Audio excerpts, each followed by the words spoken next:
जय हिंद दोस्तों। आज का वीडियो काफ़ी महत्वपूर्ण होने वाला है क्योंकि इस वीडियो में हम लोग जो टेस्ट लिए गए थे उसका डिस्कशन की चर्चा करेंगे। इसमें 50 क्वेश्चन थे, 40 क्वेश्चन भूगोल से और 10 क्वेश्चन करंट अफेयर से लिए गए थे। तो आइए शुरू करते हैं। फर्स्ट क्वेश्चन था, कुमायूं हिमालय किन दो नदियों के बीच है? इसका सही आंसर हो जाएगा सतलज और काली। सतलज और काली के बीच में ये बहती है। मतलब राज्य की बात करेंगे तो उत्तराखंड और हिमाचल प्रदेश के बीच में ये हिमालय अवस्थित है। क्वेश्चन सेकंड था, इनमें से कौन नदी भूमि बंधित है? देखिए, ये जो वर्ड है इसका मतलब होता है लैंड लॉक्ड, अर्थात जो चारों ओर से भूमि से बंधा हुआ हो। इसका आंसर हो जाएगा लूनी, क्योंकि लूनी कच्छ के रण में मिल जाती है और यह समुद्र तक नहीं पहुंचती है। तो समुद्र तक पहुंचने से पहले ही यदि नदी का अंत हो जाता है। नंबर 3 की बात करते हैं। शीत ऋतु में भारत के उत्तरी भागों में किस मानसून से वर्षा होती है? तो शीत ऋतु में भूमध्य सागर से भारत की ओर एक हवाएं चलती है, उसको हम लोग वेस्टर्न डिस्टर्बेंस या पश्चिमी विक्षोभ कहते हैं। तो उसी से पहाड़ी भागों में हिमपात होता है एवं मैदानी भागों में वर्षा होती है। तो इसका आंसर सी हो जाएगा, पश्चिमी विक्षोभ। नंबर 4 है, कोडाई कनाल इनमें से किस पहाड़ी में स्थित है? तो ये दक्षिण भारत में पालनी की पहाड़ी है, उसमें अवस्थित है। तो इसका आंसर बी हो जाएगा। क्वेश्चन 5 था, यदि 10 डिग्री पूर्व देशांतर पर 2 बजे पीएम हो रहे हो, उसी समय 45 डिग्री इस देशांतर पर कितना समय होगा? तो ध्यान देंगे दोनों के बीच डिग्री का क्या अंतर है। एक तरफ 10 डिग्री है, सेकेंड तरफ 45 डिग्री है। डिग्री में अंतर है 35 डिग्री का। आपको बताया जा चुका है पहले कि 1 डिग्री में समय होता है अंतर 4 मिनट का।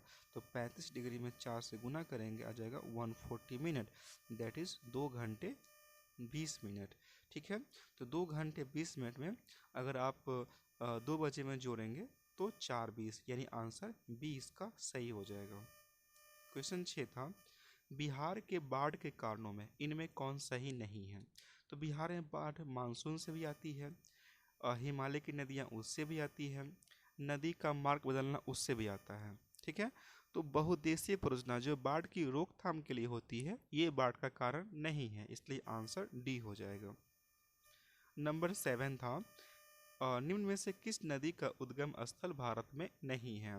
तो ब्रह्मपुत्र एंड सतलज, इसका उद्गम भारत में नहीं है, ये दोनों तिब्बत के मानसरोवर से निकलते हैं, इसलिए आंसर एक से अधिक है, तो आंसर ई हो जाएगा। नंबर 8 की बात करते हैं, तूजू दर्रा किस राज्य में है? ये दर्रा मणिपुर राज्य में है और मणिपुर ऑप्शन नहीं है कोई भी, इसलिए आंसर ई हो जाएगा, इनमें से कोई नहीं। नंबर 8 की बात करते हैं, बांग्लादेश में ब्रह्मपुत्र को किस नाम से जानते हैं? तो वहाँ जब प्रवेश करती है तो उसका नाम हो जाता है जमुना। ठीक है, इसका आंसर जमुना हो जाएगा। हालांकि जब ब्रह्मपुत्र गंगा से मिल जाती है तो उसको मेघना कहते हैं। तो क्वेश्चन सीधा था कि किस नाम से जानते हैं, तो आंसर सी हो जाएगा जमुना। नंबर 10 था, सतपुरा रेंज की सबसे ऊंची पहाड़ी कौन सी है? यहाँ दो तरह के क्वेश्चन बनते हैं कि सबसे ऊंची पहाड़ी कौन है, सबसे ऊंची चोटी कौन है। तो यहाँ पहाड़ी पूछा हुआ है, इसलिए आंसर हो जाएगा धूपगढ़ी। अगर चोटी पूछता तो पंचमढ़ी होता, लेकिन यहाँ पर पहाड़ी पूछा हो इसलिए धूपगढ़ी आंसर हो जाएगा। नंबर 11 की बात करते हैं, डोडा बेटा निम्नलिखित में से किस पर्वत श्रृंखला पर स्थित है? तो डोडा बेटा दक्षिण भारत में नीलगिरी की पहाड़ी में स्थित है, इसलिए आंसर ए हो जाएगा। नंबर 12 की बात करते हैं, भारत का क्षेत्रफल संसार के क्षेत्रफल का कितना परसेंट है? आपको पता होना चाहिए कि ये 2.4% है और ऑप्शन में कोई नहीं है, इसलिए आंसर ई हो जाएगा, इनमें से कोई नहीं। नंबर 13 है, भारत में कौन सा राज्य कर्क रेखा के उत्तर में अवस्थित है? देखिए, कर्क रेखा के उत्तर में मिजोरम एंड झारखंड ये कर्क रेखा पर अवस्थित है, और तेलंगाना दक्षिण में है, तो मणिपुर उत्तर में है। तो इसका आंसर हो जाएगा डी, 13 का आंसर डी हो जाएगा। नंबर 14 है, देखिए दो राज्य के नाम दिए गए हैं, ठीक है, और एक में कह रहा है कि सुबह के 5 बज रहे हो, तो सेकंड में क्या होगा, ध्यान दीजिएगा। भारत के सबसे western point and eastern point, इसके बीच 30 डिग्री का अंतर है, ठीक है। और 30 डिग्री मतलब कितने घंटे का, 120 मिनट, दैट इज़ 2 घंटे का अंतर हो जाता है। मतलब कि जब वहाँ पर सुबह के 5 बज रहे हैं तो गुजरात में सुबह के 7 बजे सूर्योदय होगा। 15 है, इनमें से किस राज्य की सीमा बांग्लादेश से नहीं छूती है। तो पश्चिम बंगाल का सीमा टच करता है, असम का भी टच करता है, लेकिन मणिपुर और नागालैंड दोनों का सीमा टच नहीं करता है, इसलिए आंसर 1 से अधिक यानी ई हो जाएगा। नंबर 16 है, इनमें से किस राज्य की सीमाएं म्यांमार से सबसे लंबी सीमा साझा करता है। इसका आंसर सीधा बी हो जाएगा, क्योंकि इसी की सबसे लंबी सीमा साझा करती है। नंबर 17 है, भारत और श्रीलंका अलग होता है, किससे अलग होता है, तो ये मन्नार की खाड़ी एंड पाक जल संधि दोनों से अलग होता है, इसलिए आंसर 1 से अधिक यानी ई हो जाएगा। नंबर 18 है, भारतीय उपमहाद्वीप मूलतः एक विशाल भूखंड था जिसे क्या कहते थे। तो इसको गोंडवाना लैंड कहते थे, क्योंकि 2 भागे बट गया था, अंगारा लैंड एंड गोंडवाना लैंड। तो अंगारा लैंड उत्तरी गोलार्ध में जो अवस्थित है, आज ज़्यादातर देश जैसे रसिया, यूरोपीय कंट्री है, सो कनाडा, यूएसए आदि को कहा गया अंगारा लैंड, और दक्षिण में जो आए उसे कहा गया गोंडवाना लैंड। तो भारत गोंडवाना का ही एक भाग है। नंबर 19 है, इसमें 2 कथन दिए गए हैं। पहला कथन है, हिमालय से निकलने वाली सभी नदियां सतत वाहिनी हैं। एंड कथन बी है, हिमालय की नदियां अपने वर्षा का सर्वाधिक भाग दक्षिण पश्चिम मानसून से प्राप्त करता है। तो दोनों कथन सही है, लेकिन बी ए का सही व्याख्या नहीं है, इसलिए आंसर बी हो जाएगा। नंबर 20 है, हिमालय की रचना विभिन्न समानांतर श्रेणी में हुई है। आपको पता होना चाहिए कि हिमाद्री, हिमाचल और शिवालिक 3 श्रेणी है जिसके द्वारा हिमालय का निर्माण हुआ है, लेकिन सबसे प्राचीन इसमें बृहद हिमालय है, इसको हिमाद्री भी कहते हैं। नंबर 21, उच्च एशिया की रीढ़ किसे कहते हैं। तो इसका सीधा आंसर सी, काराकोरम को कहते हैं। नंबर 22 है, भारत की सर्वाधिक प्राचीन पर्वतों का उदाहरण कौन है। तो भारत के सबसे जो प्राचीन पर्वत है वह अरावली है, इसी को अवशिष्ट पर्वत भी कहते हैं, तो आंसर बी हो जाएगा। नंबर 23 है, नीलगिरी पर्वतमाला किन राज्यों में अवस्थित है। तो इसका विस्तार 3 राज्यों में है, तमिलनाडु में, केरल में और कर्नाटक में, इसलिए आंसर 1 से अधिक है, यानी ई आंसर इसका हो जाएगा। 24 है, धूपगढ़ी चोटी इनमें से किस पर्वत की सबसे ऊंची चोटी है। तो धूपगढ़ी जो है सबसे ऊंचा सतपुरा रेंज में ये अवस्थित है, इसलिए सतपुरा इसका आंसर हो जाएगा बी। नंबर 25 है, माउंट एवरेस्ट को तिब्बत में किस नाम से जानते हैं। देखिए, माउंट एवरेस्ट को तिब्बत में क्योमोलांगमा कहते हैं, नेपाल में सागर माथा कहते हैं, वहीं भारत और बाकी संसार में एवरेस्ट कहते हैं, ठीक है। इसका आंसर ए हो जाएगा, क्योमोलांगमा। नंबर 26 है, इनमें गलत की पहचान करें। यहाँ क्वेश्चन थोड़ा सा मिसप्रिंट हो गया था, सही कर दिया गया है, इसलिए आप लोगों को समस्या हो रही थी। तो इनमें गलत कौन है, तो ऊटक मंडल नीलगिरी में है, सही है। माउंट आबू अरावली में भी सही है, आगे लिखा है वो भी सही है। एंड 4th है माउंट एवरेस्ट, जो कि काराकोरम में गलत है, माउंट एवरेस्ट हिमालय में है, तो इसका आंसर डी हो जाएगा। नंबर 27 है, कुल्लू की घाटी किन पर्वतों के बीच स्थित है। देखिए, कुल्लू की घाटी अवस्थित है धौलाधर और पीर पंजाल के बीच में, मतलब ये उत्तराखंड एंड जम्मू कश्मीर के बीच अवस्थित है। ये स्पेशली पड़ता है मनाली, कुल्लू मनाली सुनते हैं वहाँ पे, इसलिए ये आंसर सी हो जाएगा। नंबर 28 है, सन 2006 में भारत और चीन के बीच पुनः व्यापार बढ़ाने के लिए किस दर्रे को खोला गया है। ये दर्रा है नाथला दर्रा, जो कि सिक्किम में पड़ता है, इसको खोला गया था।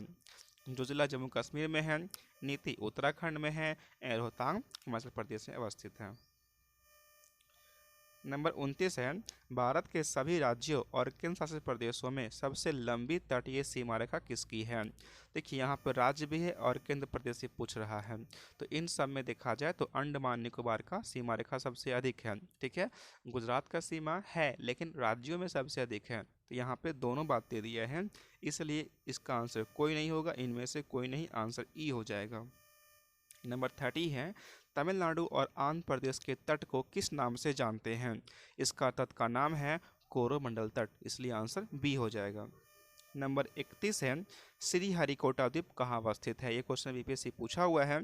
उस समय ऑप्शन आंध्र प्रदेश राज्य का नाम दिया हुआ था, और आंध्र प्रदेश के पास जो झील है वो पुलिकट झील है, इसलिए आंसर सी हो जाएगा। नंबर 32 है, गंगा और ब्रह्मपुत्र की संयुक्त धारा क्या कहलाती है? यानी जब गंगा और ब्रह्मपुत्र मिल जाती है तो उसका नाम क्या हो जाता है? मैंने बताया था कि गंगा जब प्रवेश करती है बांग्लादेश में तो उसका नाम पद्मा होता है, जब ब्रह्मपुत्र प्रवेश करती है जमुना होता है, जब दोनों मिल जाती है उसका नाम मेघना हो जाता है, इसलिए आंसर डी हो जाएगा। नंबर 33 है, इसमें दो कथन दिए गए हैं। फर्स्ट कथन है गंगा नदी बहुत प्रदूषित हो चुकी है, सही बात है। एंड सेकंड नंबर है जो जितनी पवित्र होती है वह उतनी ही प्रदूषित होती है। ये कोई सही बात नहीं है, आवश्यक नहीं कि जो जितनी अच्छी हो उतनी खराब ही हो, इसलिए स्टेटमेंट ए सही है लेकिन बी गलत है, तो आंसर ए हो जाएगा इसका। 34 की बात करते हैं, भारत में यार्लुंग जोंगबो को किस नाम से जानते हैं? तो यार्लुंग जोंगबो ब्रह्मपुत्र का ही नाम है और भारत में उसको ब्रह्मपुत्र कहते हैं, यानी आंसर सी हो जाएगा। 35 की बात करते हैं, अलकनंदा और भागीरथी नदी का संगम कहाँ होता है? ये संगम देवप्रयाग में होता है और हरिद्वार में ये मैदानी भाग में प्रवेश करती है, ठीक है, और इसके बाद इसका नाम गंगा हो जाता है, तो इसका आंसर ए हो जाएगा, देवप्रयाग। 36 की बात करते हैं, विश्व का सबसे ऊंचा पुल किस नदी पर बनाया जा रहा है? तो वर्तमान में ये बन रहा है, लगभग कंप्लीट हो चुका है, तो ये चेनाब नदी पर बन रहा है जम्मू कश्मीर में, और ये संसार का सबसे ऊंचा पुल होगा जो कि रेलवे पुल है। 37 की बात करते हैं, वह राज्य जहां मानसून का आगमन सबसे पहले होता है। ध्यान रहे, अंडमान निकोबार में आगमन होता है 25 मई को, ठीक है, केरल में 31 मई या कभी कभी 1 जून को होता है। इस बार 1 जून का संभावना है, लेकिन यहाँ राज्य पूछा हुआ इसलिए आंसर बी हो जाएगा, केरल। 38 नंबर है, भारत का सबसे आर्द्र और सबसे सूखा स्थल कौन सा है? आर्द्र मतलब सबसे अधिक वर्षा का स्थान, सूखा मतलब सबसे कम वर्षा का स्थान, तो ये Matheran and Leh, answer B हो जाएगा।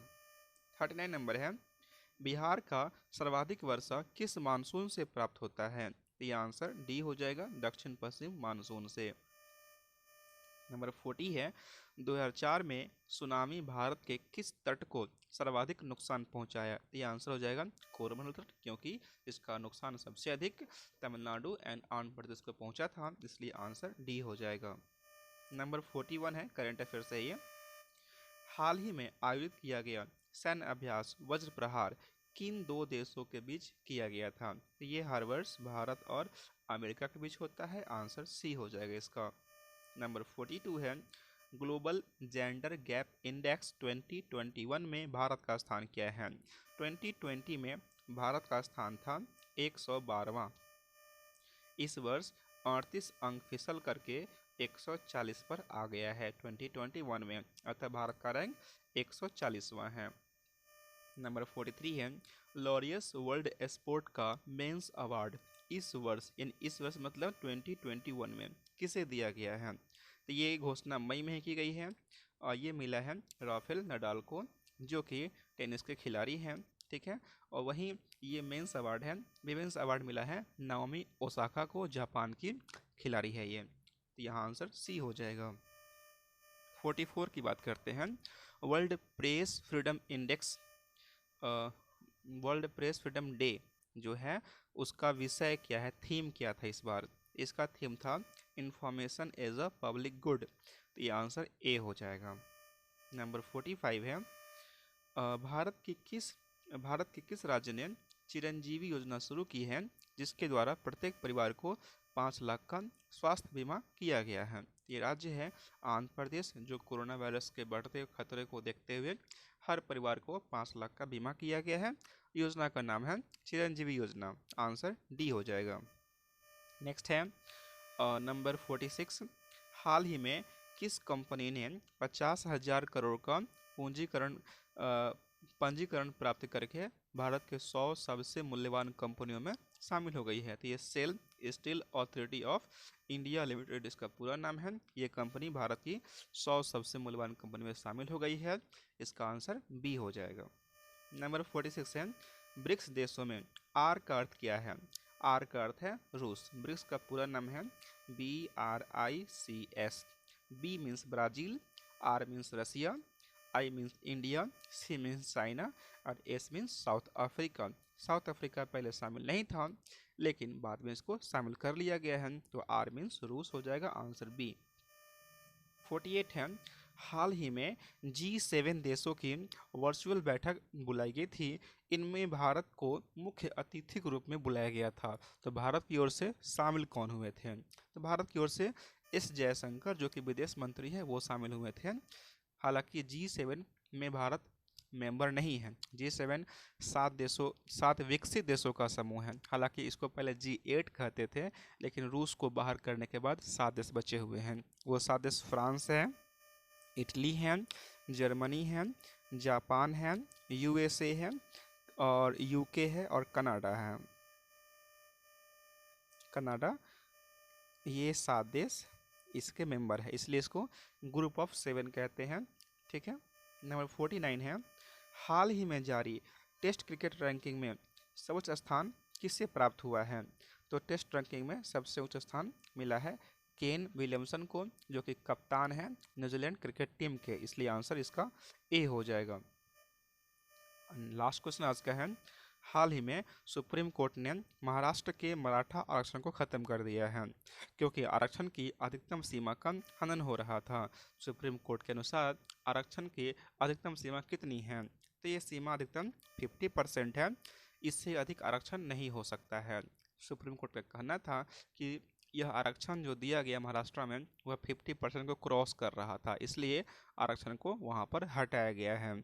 ठीक है, तो इसका आंसर बी हो जाएगा। बता दिया आपको कि वर्तमान में 49.5% आरक्षण है, जिसमें 27% OBC को, 15% SC को एंड 7.5% ST को आरक्षण दिया गया है। ठीक है, तो ये आज इतना ही, मिलते हैं नेक्स्ट वीडियो में, तब तक के लिए धन्यवाद।